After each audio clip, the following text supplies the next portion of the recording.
Brian Flores, the man, he is such a good person. And yeah, maybe he looks a little scary on the outside to people, but he's really just, he's so kind and loving. You have to understand, there's a certain mentality there. You have to be tough. You have to have a certain persona. When's the last time you seen that kid smile? That's Brownsville. You know, it's just impossible, incredible, you know, it's just American dream, you know, call it whatever you want, you know, from a guy to come from where he came from. He just worked very, very hard and sacrificed. That's I think, is humble and hungry is a good way to describe him.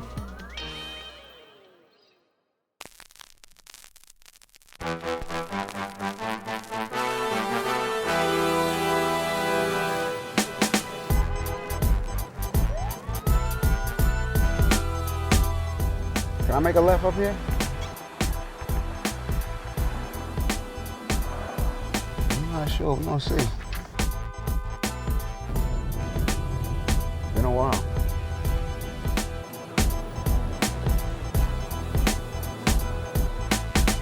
What does it feel like to be in New York? Feels good. Brings back a lot of memories. I remember taking this ride many, many times. There's a pride of being from here, for sure. Some people call it arrogance. You gotta be tough to kind of grow up here, and the street life was in the dictionary and probably a picture of Brownsville. But I learned a lot growing up there, and I think it gave me something that, you know, some other people don't have. And I'm happy to be back. Should I call him Brian or should I call him Coach? Right, okay. As you know, the coach came from Brooklyn, Brownsville, Brooklyn. There is some negativity in the area. Very good people are in Brownsville, but unfortunately, there are a lot of negative influences. Brownsville, from what I saw, was a very tough area. Even just leaving that apartment building, it was a big ordeal to go from your car to the building. You had to be careful, you had to lock up. I remember walking around, you know, at times scared. You know, I would always, you know, I was always watching my back around here. You can't just be oblivious to what's around you, because that's how you become a victim.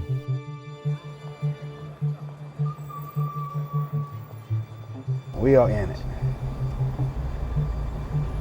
We are in it. I was always kind of on the lookout, making sure that somebody wasn't coming to get me, but you know, you can see. I mean, I don't know how many police and fire vans you've seen already, but this is it. I mean, projects to your left, to your right. You look around, and there's thousands of people in here, thousands, and everyone's poor, and everyone's has ambition, but they just don't have they don't have the means. They just don't. And there's a lot of anger, there's a lot of violence, there's a lot of... It is difficult to live in a place like Brownsville and not have a certain persona. And people might misinterpret that, but that's just the way it is.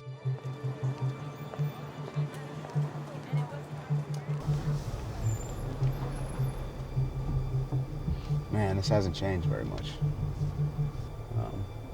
My building's actually right there, where I grew up.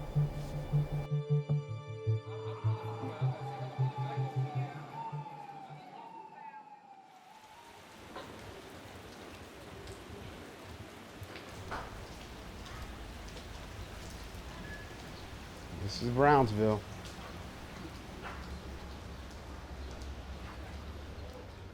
So you guys probably didn't see, but there was about 5 guys in the building across from us. And we needed to get out of there. I thought, or I felt. Or we needed G-Dogs here. One or the other.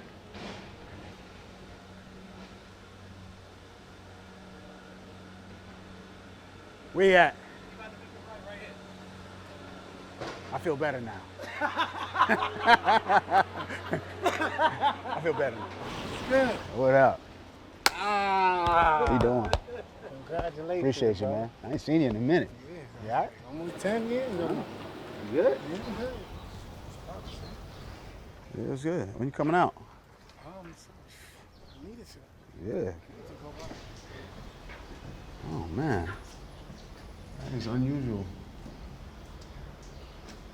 You went through here? You can come take a look at this. Is it locked over there? No, this is open, but you would have to go up, right? You gotta go up. Up and around. This is just a little taste of what living in Brooklyn is like and what living around here was like. So when the elevator didn't work, this is how I walked. Oh man, I haven't been up here in a while. Here's my car. No, we're not knocking. That's my old door. You want to knock on there? No. Just jolly. This is my people right here. How you doing? Oh, you about to make me cry. Don't cry. Oh my goodness. How you doing? I'm good. I had to come say hello to my people, my lady. What was Brian like growing up? Sweet. Just so sweet. Live right there. Their whole family was there. We all called each other neighbor from the time they Yeah. were little. And then they grew up around. It was just so beautiful. And I miss them so I much. miss you too. The mother was just, oh my goodness. All the boys here so intelligent, so smart. Always in school, always doing good. Just beautiful. Every one of them. And I just miss them so. He almost got me crying.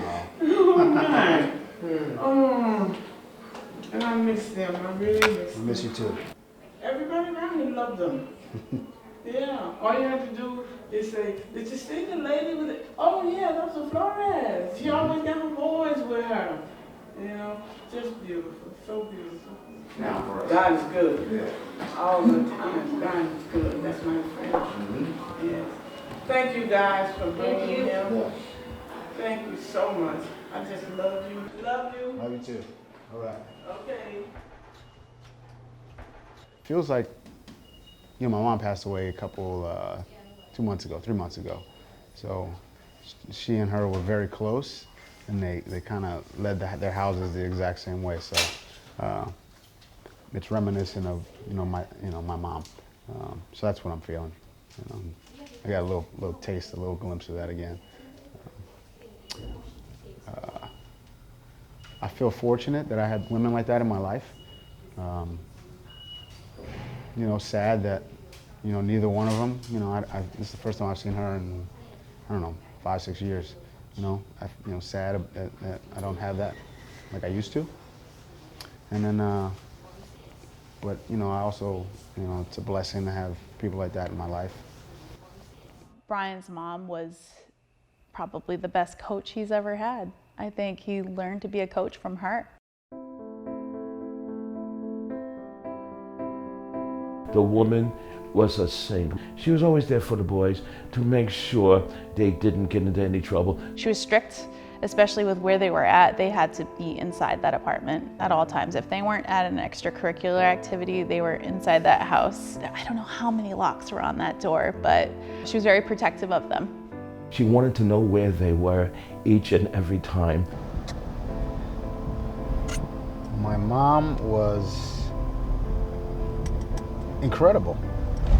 She was extremely tough, stern, but we always knew that she loved us. There was never a doubt. That's very important because in Brownsville, like I said earlier, there are so many negative influences there that could easily take hold of a young person. That wasn't the case in Flores's boys.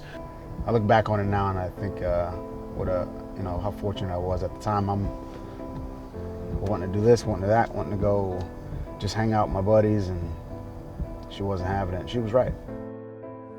Brian knew that she wanted what was best for him, and I think that is what he's taken with him into this role here in Miami as being a head coach with his players. The Flores boys had a team around them. They had an excellent team. Maria was the head of that team. If you had that waiting at home, you could be in the worst neighborhood in the world. It wouldn't affect you. Not at all. Not at all.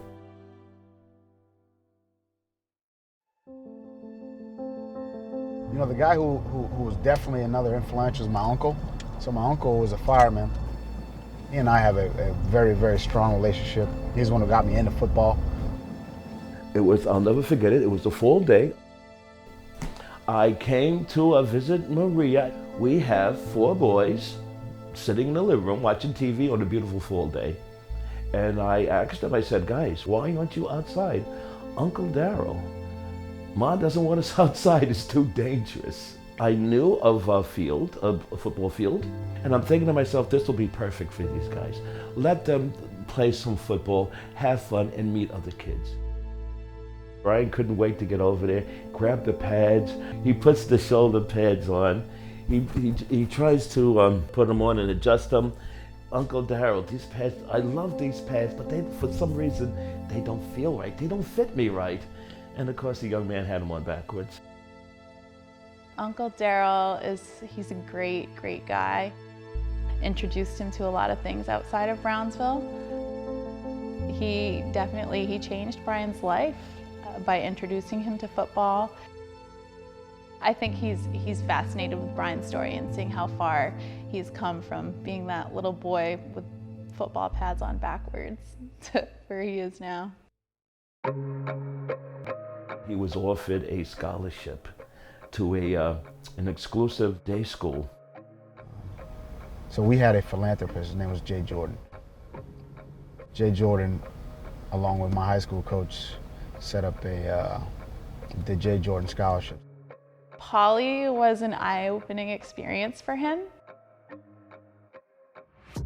The complete opposite from what he was growing up with in Brownsville.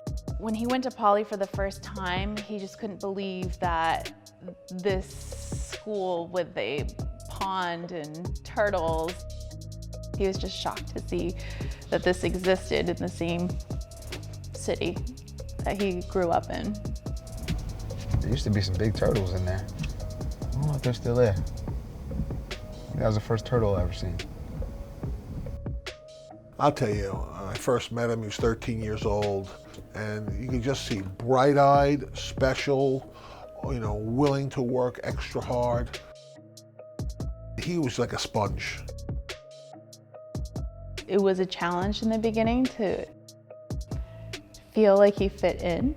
It was just a different atmosphere from what he had ever been in. So I think he did a lot of observing, and it was challenging for him. He worked through it. He would never complain about it, that's for sure. Did I ever feel like I could truly be myself here? No. People like me don't really fit in here.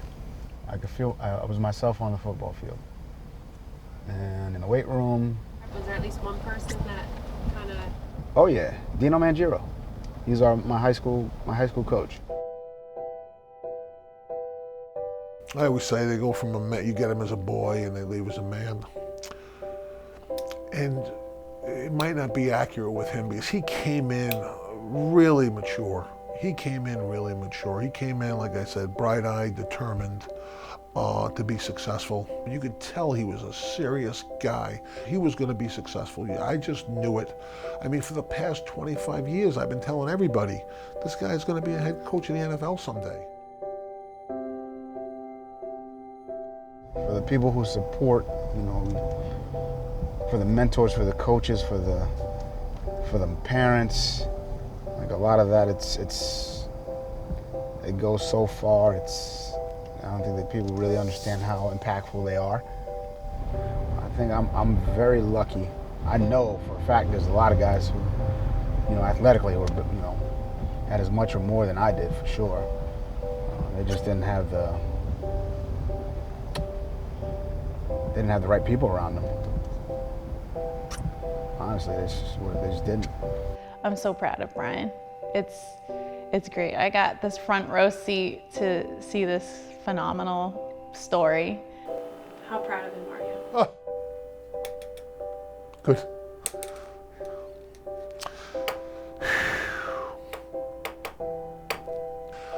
Very proud. Like my own son. Coach, what do you hope people learn after watching this or hearing your story?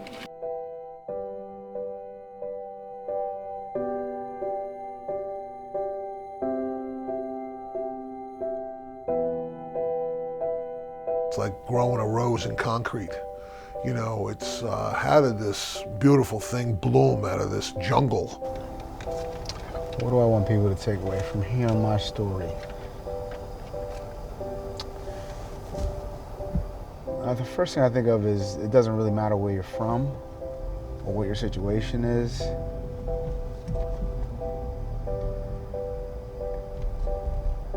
If you do what you're passionate about and you have support, it goes so far. I don't think that people really understand how impactful they are.